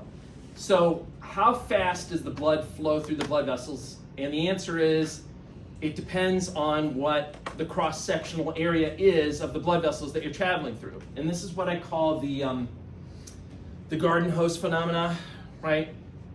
Helps if you have like a dog or something around to play with, right? You got the garden hose, you turn it on, right? And you're like, kind of watering whatever with the garden hose. This isn't that much fun for the dog. But then you can take your thumb, right? And you can cover up the opening of that garden hose. What happens to the water then? It goes out really fast, and it squirt the dog and squirt your friends, and everyone's getting pissed at you, but you're having a great time, right? Squirt them all, right? So the smaller the cross-sectional area, the faster the blood flow will be. So as you close that off with your thumb, you're creating a smaller cross-sectional area, and that's why the water's coming out faster. Same thing applies to your blood vessels. The smaller the cross-sectional area, the faster the blood flow is going to be, okay? Now, the only thing that's tricky, though, is when you calculate the cross-sectional area, you got to calculate what's called the total cross-sectional area, which means that you got to consider all blood vessels of the particular type and add together all of their individual cross-sectional areas. So for example, here's the diagram, right? The green line is the cross-sectional area, the black line is the velocity. So when cross-sectional area is low, velocity is high. And vice versa, when cross-sectional area is high, velocity is low. Now if you know the aorta, I mean not personally, but if you know the aorta, or you've heard of it, the aorta is huge, right? The aorta is really big. So you might be thinking, well wait, if it's really big, it's got a big cross-sectional area, wouldn't blood flow through the aorta be really slow if it's got a big cross-sectional area? And the answer is, it's true that the aorta is really big, but how many aortas are there? There's only one. And all of the blood is competing for that one aorta. So the total cross-sectional area of the aorta is actually pretty small. So that's why you see down here, cross-sectional area for the aorta is small, the velocity through the aorta is really fast. On the other hand, you think about the capillaries. Individual capillaries, they're really small. If you took one capillary and looked at its cross-sectional area, it'd be really small. So you would think it'd be fast through the capillaries. But you got to remember, you have a gazillion capillaries, and you have to add together the total cross-sectional area of all those capillaries, and that's going to create a really, really high cross-sectional area, which means that the velocity through the capillaries is going to be really slow, which actually fits really well with what the capillaries do, right? They do the exchange, so it makes sense to go a little slower through there to allow the exchange to happen. All right, that's it for now. Take the 10-minute break. Any questions about this stuff? So take a 10-minute break, then come back, and I will go through the rest of this. And then... You're good. All right. So cardiovascular. So let's talk about control of blood pressure and blood flow. I mentioned this on Tuesday, but there is a cardiovascular center in your medulla that controls not just your heart, but also controls like the diameter of your blood vessels. So it's doing all that stuff. Again, to refresh your memory, that center is going to get signals coming in from proprioceptors, baroreceptors, chemoreceptors, not to mention other brain areas like your limbic system. They all get in. And then the cardiovascular center will send signals out using either the sympathetic or the parasympathetic division. Now, I told you that the sympathetic, that's going to speed up your heart rate. It's going to increase the contractility. Parasympathetic is going to slow down your heart rate. What I didn't tell you, though, is that the sympathetic is the guy that also goes to the smooth muscle that's in the walls of your blood vessels, and that's going to cause constriction. So when you adjust the diameter of a blood vessel, it's basically adjusting how much sympathetic signaling you're sending to it. The more you send to it, the more constricted it'll be. The less you send to it, the more dilated it'll be. Note that even when you're not like trying to really change the blood flow to a particular organ, there's a little bit of contraction in the walls of all of your blood vessels all the time, and that's called vasomotor tone, and that's necessary to kind of create enough pressure. You wouldn't want your blood vessels to be too dilated, or else your pressure could drop significantly, and that's a problem, and that actually happens with a type of shock we'll talk about called vascular shock. So there is a little bit of contraction going on all the time, and that's due to that's called the vasomotor tone. Now, the baroreceptors, you remember, they monitor your blood pressure. You've got two places where you find the baroreceptors. One is in the carotid sinus. The carotid sinus is basically the spot in your neck where the common carotid artery divides and becomes an internal carotid branch and an external carotid branch. Inside that carotid sinus, you find these little pressure receptors. They're there to monitor the blood pressure that's going up towards your brain. They're there to there's a reflex built into that to make sure that blood pressure in your brain stays relatively stable. There's another set of baroreceptors that are in the arch of the aorta, and they do what's called the aortic reflex. They're there to make sure that your systemic blood pressure is more or less kept within a normal range.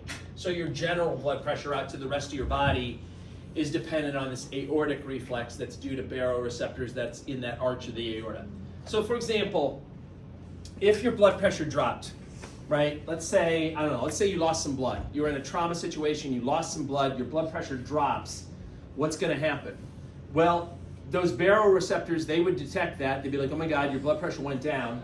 They'd send a signal into the cardiovascular center in the medulla.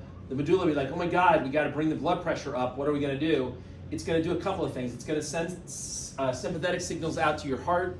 That'll make the heart beat faster, right? So if you go through the formulas, if you increase the heart rate, that'll increase the cardiac output, which in turn will increase your blood pressure, right?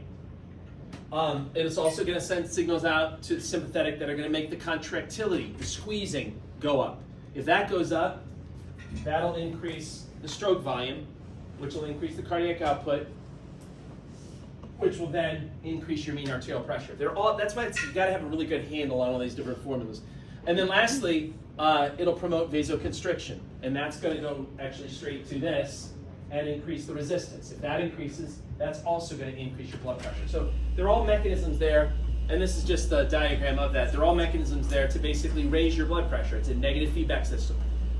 Obviously, if you had the opposite problem, if your blood pressure was too high, then your heart rate might slow down, the contractility might go down, and then your blood vessels might dilate, and all of those things would help to reduce your blood pressure.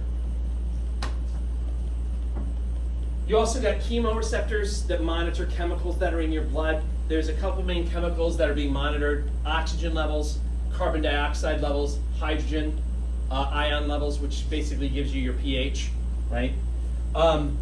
These chemoreceptors we're going to talk a lot more about in the respiratory chapter. They're actually more important for making adjustments to your breathing, but they do play a role in affecting cardiovascular function. For example, if you see hypoxia, that's low oxygen levels in a tissue. If you see hypercapnia, that's high CO2 levels in a tissue. And if you see acidosis, that's high amounts of hydrogen ion concentration. If you have an area where you see those things, it suggests that that area is not getting enough blood flow, and it suggests that maybe the pressure is too low in that area. Okay, why? Well, when you stop delivering enough blood flow, the area is going to run low on oxygen. When you're not getting enough blood flow, carbon dioxide will start building up in the tissue. And when you're not getting enough blood flow and delivering oxygen, the cells will shift over to anaerobic respiration, and they'll generate lactic acid, which creates the acidosis. So all three of those chemical changes, hypoxia, hypercapnia, acidosis, they suggest not good blood flow, maybe as a consequence of not having a good blood pressure. So if the chemoreceptors detected that, they would send signals that would lead to the sympathetic system basically doing things to try to raise your blood pressure again, right? Sending signals to make the heart beat faster, sending signals to make it beat more forcefully, sending signals that cause vasoconstriction. Another way that your blood pressure is regulated, you already learned about this way back in the endocrine chapter, is through that stupid RAS system. Yes, it's raising its ugly head. Anyone remember what the purpose of the RAS system was? To basically prevent, yeah, go ahead, what is it? Raise blood pressure. To raise blood pressure. It's there to make sure your blood pressure doesn't go too low, okay? Let me walk you through it again. This is, by the way, a shortened version. They're leaving out some steps here. If you got all excited for a moment, don't get excited. They just left out a few steps here. You still need to know the full thing. So if your blood pressure goes down, you have sensor receptors actually in the kidneys that detect that. They start by releasing a chemical called renin. Renin converts angiotensinogen into angiotensin 1. Angiotensin 1 goes to the lungs, gets converted by ACE into angiotensin 2. Angiotensin 2 does a number of things that help. First of all, angiotensin 2 is a direct vasoconstrictor. So it's going to increase your resistance, and if you increase your resistance, that's going to increase your blood pressure right there. The other thing, though, that angiotensin 2 does is it goes to the adrenal gland. It causes aldosterone to be released. When aldosterone is released, that causes your kidneys to hold on to more sodium and water. The more sodium and water that the kidneys hold on to, eventually that sodium and water is going to get into the blood. That's going to cause the blood volume to go up, which will cause your blood pressure to go up. Okay? Another thing that can help raise your blood pressure are epinephrine and norepinephrine. They're going to be released during a sympathetic response from the adrenal medulla. Both of these guys affect the heart rate. They increase the heart rate. Again, heart rate goes up, cardiac output goes up, mean arterial pressure goes up. They also increase the force of the contractions, the contractility. So when you do that, the stroke volume goes up, which means the cardiac output goes up, which means the mean arterial pressure goes up. All of that's going to help to raise the blood pressure. And then they also cause vasoconstriction. Interestingly enough, it's sort of a selective effect, right? During a fight or flight response, it'll cause vasoconstriction to the organs that don't need the blood flow, like the stomach and the intestines, but it'll actually cause vasodilation to things like the skeletal and cardiac muscle that you're going to want to use when you're trying to fight off or run away from a problem. Antidiuretic hormone is another hormone that's released when you're worried about having a low blood pressure. So when you're dehydrated or there's a decrease in your blood volume, remember there are special what are called osmoreceptors that are in your brain that sort of detect that. They release ADH.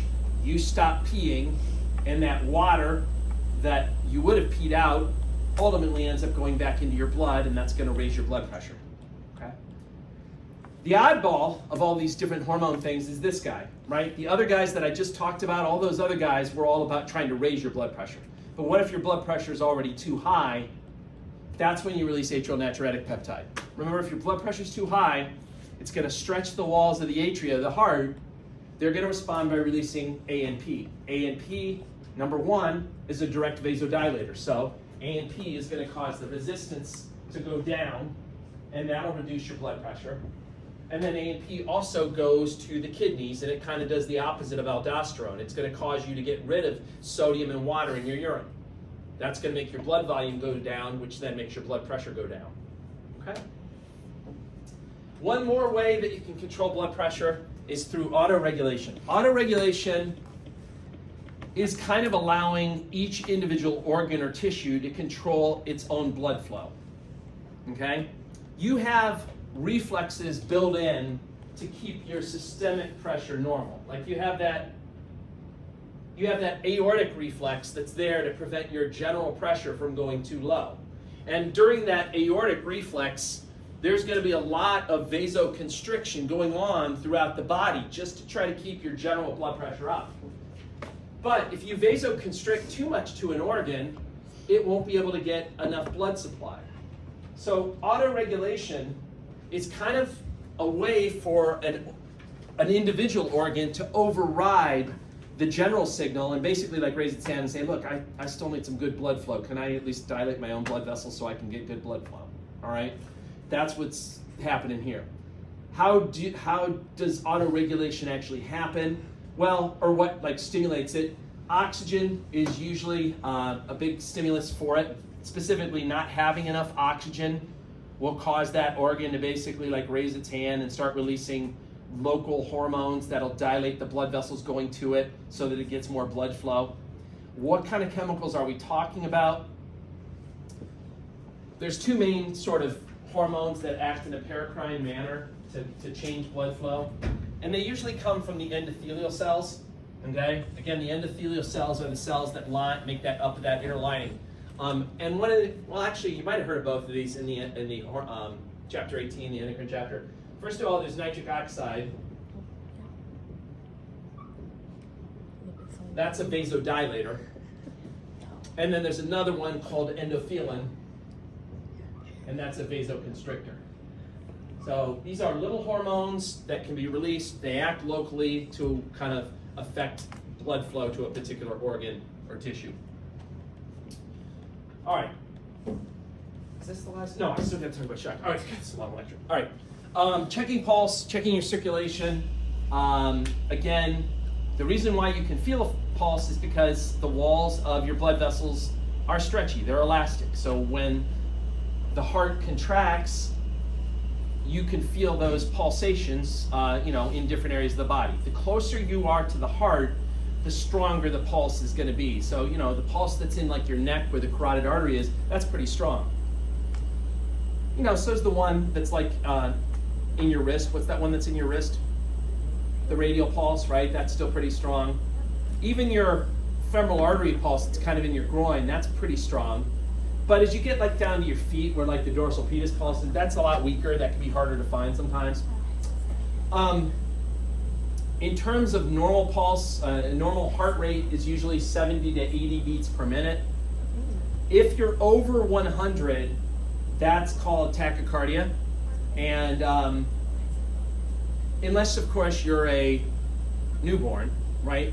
What's the rates in newborns? What should a rate be in newborns? Pretty high. Yeah, it's like over 120. So that's totally normal in a newborn. But for us, if you have a resting heart rate that's above 100, that's not good, right? That means that you're probably in pretty bad shape somehow. Obviously, when you exercise, it's totally normal to go over 100. That's fine. But if your resting heart rate's greater than 100, you probably have some cardiovascular issues. A bradycardia is when you go below 50 beats per minute. And, you know, and a lot of people that are in super great shape, anyone know anybody that's in super great shape? Nope. Yeah, me neither. Anyway, if you know anybody that's allegedly, people that are in super great shape have super slow heart rates.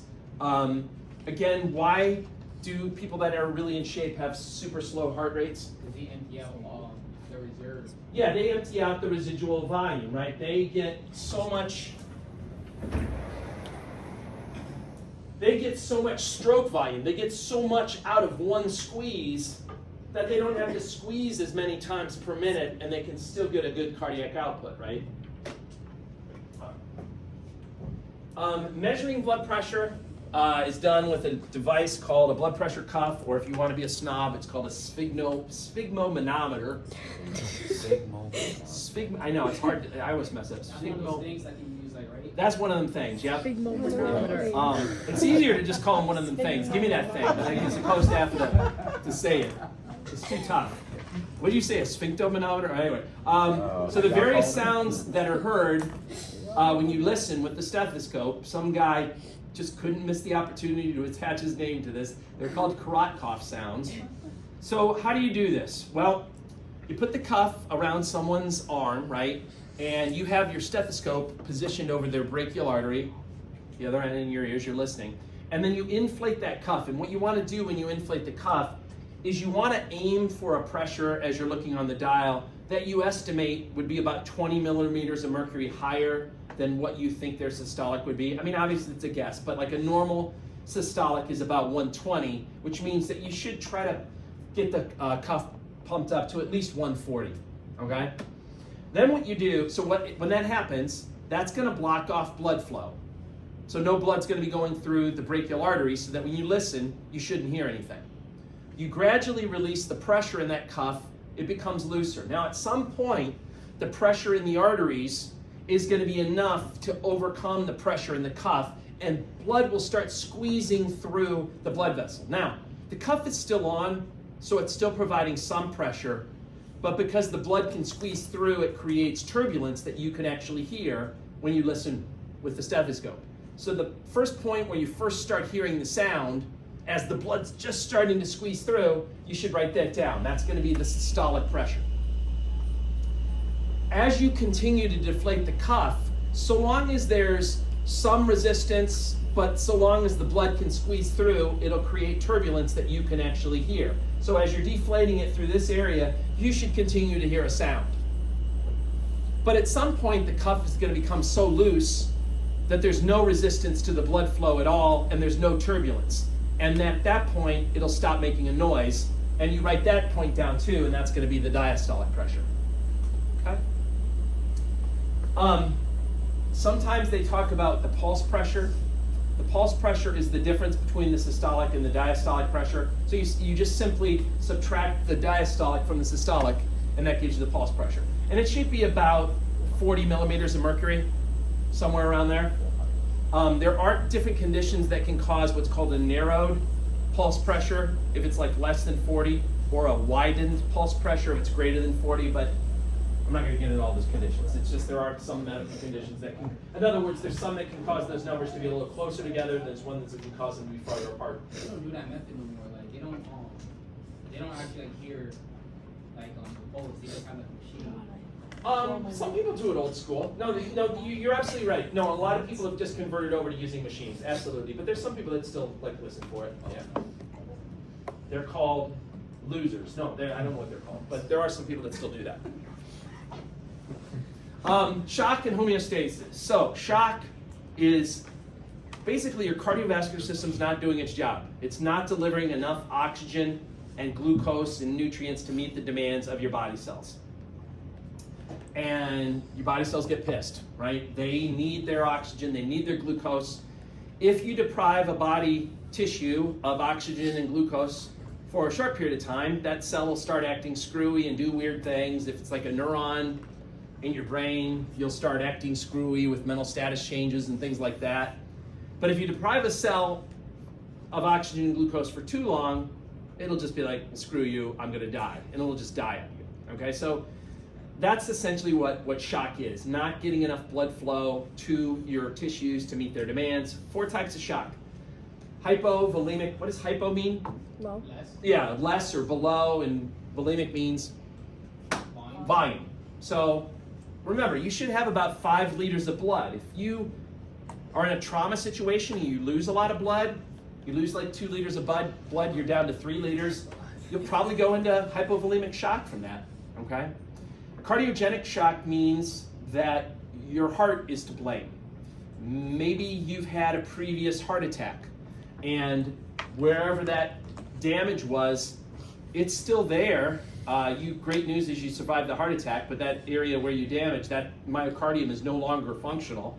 So your heart can't pump as well as it should. So you could go into what's called cardiogenic shock because the heart's not pumping well enough. Obstructive shock just means there's a blockage somewhere in the blood flow. It doesn't have to be a blockage right at the ascending aorta so that you're not getting no blood out, but it could be a blockage, in a smaller blood vessel someplace else. And then vascular shock, I kind of mentioned this before, that's when there is too much widespread dilation of your blood vessels. Your blood vessels should have a little bit of contraction in their smooth muscle layer that creates that vasomotor tone. That should be there because that'll create enough of resistance to create a high enough pressure to kind of keep the blood flowing around your body. If all of a sudden all your blood vessels just went and just dilated, your pressure would just drop precipitously and you'd go into vascular shock, okay? This is the most common cause. So vascular shock is typically caused from sepsis. Sepsis is when you have an overwhelming infection in your body. A lot of these stupid bacteria release toxins that cause widespread vasodilation, okay? And when that happens, it's usually a really bad scenario. If you work at all in a critical care unit at some point, or at least rotate through it, you're gonna see lots of patients in there that are in sepsis or septic shock. And you're gonna look, and you're gonna see all of their blood pressures are like 85/40, and that's the best. Like 85/40, that guy's the winner, right? Everybody's like super low blood pressure. They're giving them all kinds of drugs to try to keep their pressures up, but it's really, really challenging. I mean, obviously, you put them on antibiotics to try to kill the bacteria that's causing the problem, but even that can be hard to do, and that can take some time. In the short term, you gotta get their blood pressure up, and that's really tough. So let's suppose you're in shock. Let's suppose you're in hypovolemic shock. You've lost some blood. Maybe your best friend just stabbed you in the femoral artery because you pissed him off for some reason. I don't know what happened. You lost a bunch of blood. So what's your body going to do to try to compensate? It's going to try its best to raise the pressure. It's going to turn on the RAS, right? And when the angiotensin II comes, you'll constrict. That'll help. When the aldosterone comes, you'll hold on to more water, and that'll help to increase your blood volume, and that'll help. You'll secrete ADH also to help you retain water, so that'll help bring your blood volume up.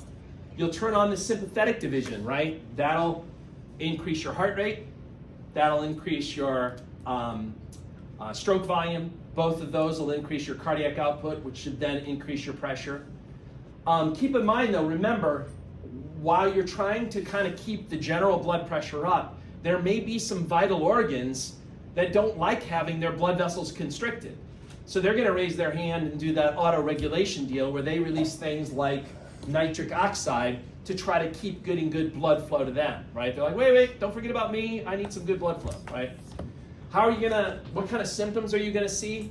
The symptoms are going to fit in with these other responses if you know what's going on here. So clammy, cool, pale skin. When remember, blood carries a lot of heat with it. When you've got less blood and you're not able to deliver it, your skin can become clammy, cool. It's not going to look as red anymore, okay? It's going to start becoming pale. You're going to get tachycardia. When you turn on that sympathetic division to try to keep the blood pressure up, you're going to jack up your heart rate.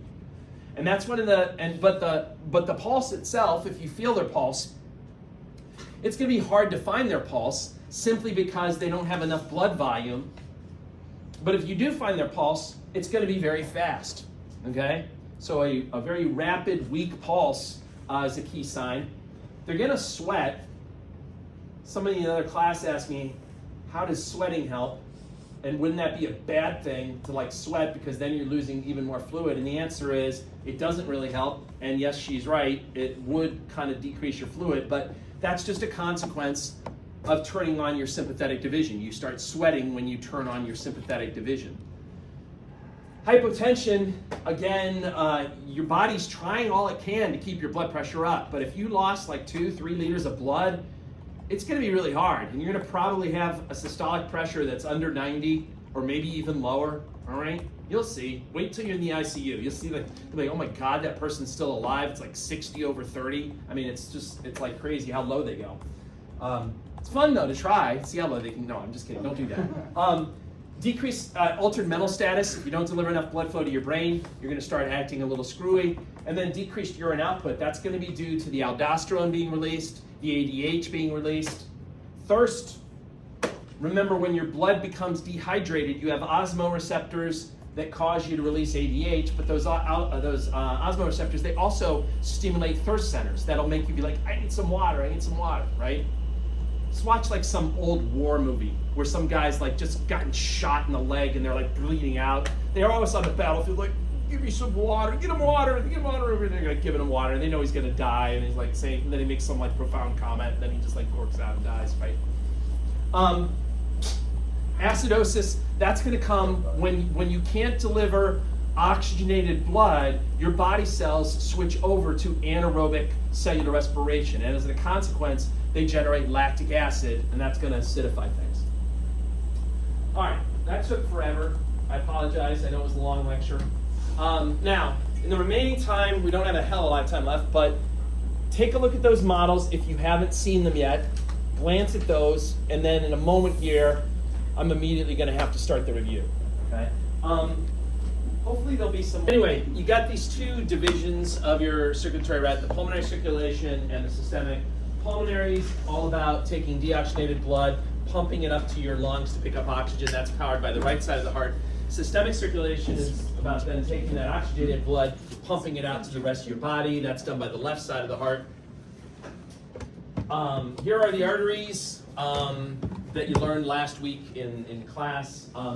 Now, there's not going to be any pictures that you're going to have to identify arteries on the lecture exam on Thursday, so you don't have to worry about that. However, there will be some questions regarding some specific arteries and some specific veins that might make you have to think a little bit. So make sure you look at this and you kind of know it, and you can kind of make sure you can visualize things, even though there's not going to be pictures. There could be questions like, Give us an example of a question. Sure, yeah, the abdominal aorta, as it descends, eventually gives off two branches that go to your lower extremities. What are the two branches that go to your lower extremities from your abdominal aorta? Do I know that? And that would be, anyone got it? It'd be the right and left common iliac, right? See? Oh, I was just about to say that actually. I know you were. I know. I didn't want you to. Yeah, I know you're so humble. I just said it for you. Yeah, I didn't want you to. That makes sense. Anyway, all right. So those kind of. Don't worry. There's not going to be a lot of questions like that. I'm just saying though, make sure you familiarize yourself with these pictures. If look at them a couple of times. Get used to them. Hepatic portal circulation. So on the model last week, if you remember, there were these blood vessels that looked kind of purple, and that was on that model. That was the hepatic portal circulation. The hepatic portal circulation is designed to pick up the nutrients and things that you've just eaten, like you've just absorbed through the wall of your small intestine or your stomach, and then take those nutrients straight to your liver to give the liver a chance to kind of examine them first and possibly detoxify them if there's anything harmful in what you just ate. You know, your liver has a funny idea of what it considers harmful, like considers alcohol harmful, right? You know, and so like when you drink, the alcohol is going to be picked up by either your stomach or your small intestine. Then it gets sent using this hepatic portal vein to the liver. The liver like looks at it and like tries to make the chemicals into something that won't be harmful for the rest of your body. After the liver processes it, then it gets sent out to the rest of the body using the hepatic veins. All right. So if you look at this, there's two ways that blood gets into the liver, right? The nutrient-rich blood that's coming from your intestines, etc., that gets in using the hepatic portal vein. But that's not high in oxygen content, and you got to keep the liver alive and happy as well. So that's why you also have to have the hepatic artery bringing the fresh oxygenated blood in. Okay. There's one way that blood gets out of the liver, and that's through the hepatic veins. All right. Make sure, especially on the lab practical, if I point to this guy, make sure you get the word portal in there, hepatic portal vein. And if I point to those guys, make sure you don't put the word portal in there. Okay? It's a small difference, but it's a big difference. Fetal circulation, we already talked about this. This is designed to bypass the organs that aren't being used in the fetus. What's the main organ that's not being used in the fetus? Lungs, right? So you want to bypass that. I think I also mentioned that the liver really isn't being used much, so that's something else you'd want to bypass. Here they are in all their glory over here. So just again to run you through this, the umbilical vein is what brings fresh oxygenated blood into the fetus. Then it goes through a ductus venosus, which basically is the bypass route for the liver. Okay, blood can mostly bypass the liver by going through the ductus venosus. Then eventually the blood's going to get to the right atrium. When it's up in the right atrium, that's when you start having those bypass routes for the lungs. And the first bypass route you have is the foramen ovale, which is basically a hole in the interatrial septum that allows blood to move straight from the right atrium into the left atrium. However, if some blood does manage to continue on like the normal route that it would like in an adult, there's still another opportunity to bypass the lungs, and that's using this ductus arteriosus that connects the pulmonary trunk with the arch of the aorta. Okay. The used deoxygenated blood from the fetus is going to be sent back to the placenta to pick up oxygen again using the umbilical arteries. How many umbilical arteries are there? 2, right? 2 umbilical arteries and 1 umbilical vein, right? And what color are the arteries? Blue, and the vein is red, right?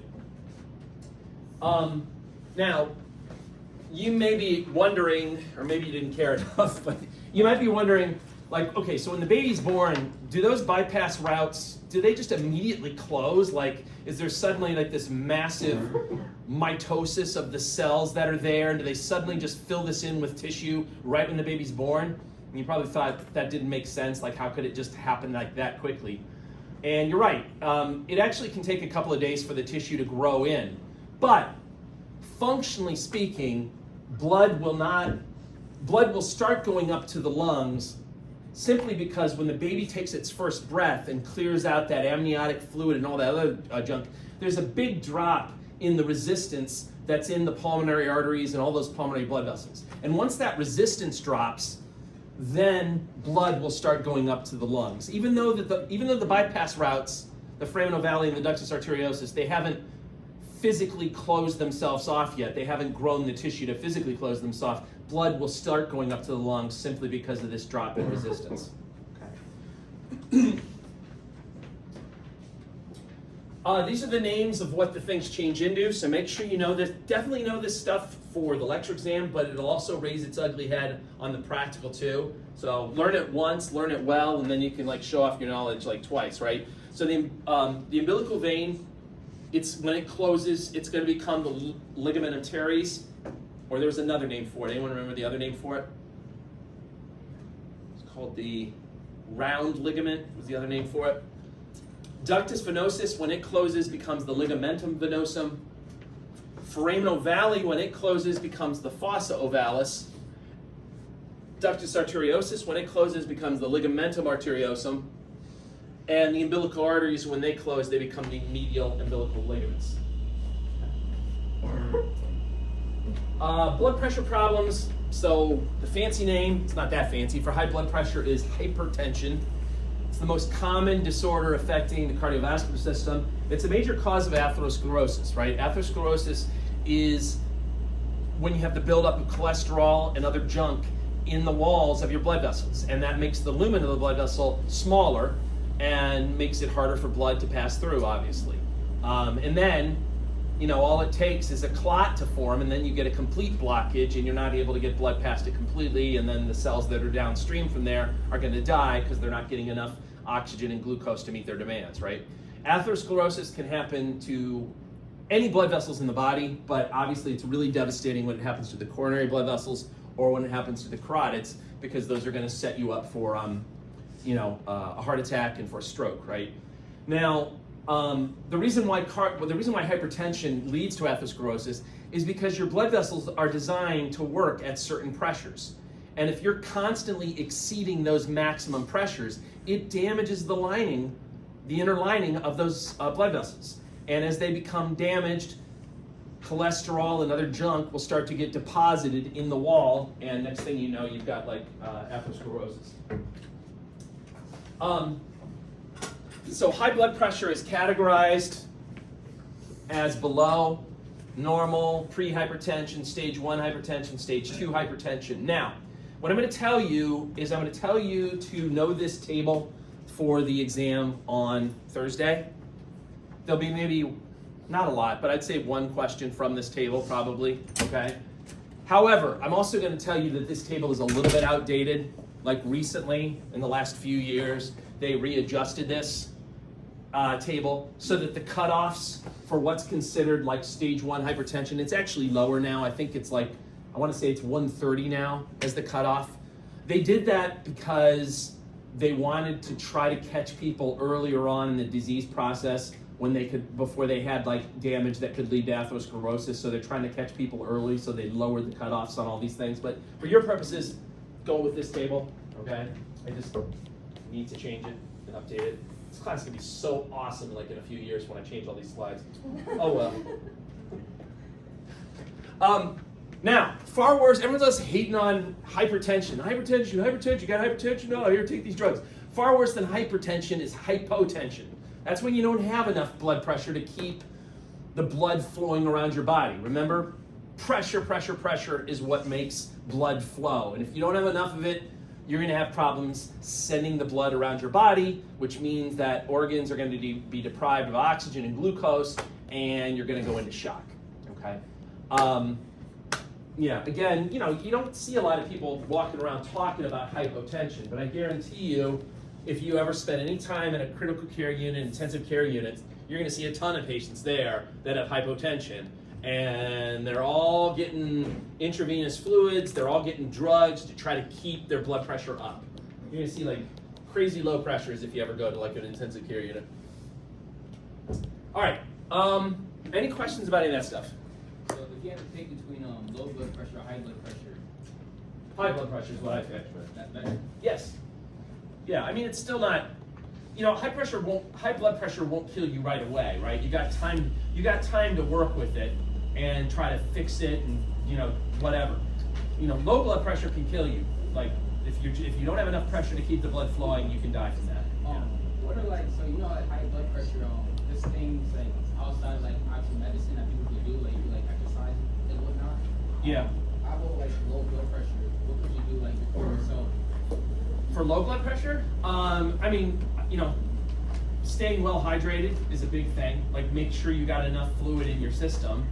I don't know, in terms of like lifestyle changes, I don't know, maybe lead a more stressful life. I don't know what would bring your blood pressure up. I don't know. Watch some scary movies. I don't know. It's a good question. I never heard a lifestyle change. I mean, other than just staying well hydrated, I really haven't heard of anything. Yeah. I don't know, talking to a friend that's like, that makes you mad, I don't know. Listen, I'm calling you because you usually make me mad and my blood pressure's low. All right, I gotta put this away and get on with the review. If I can find my place here. All right.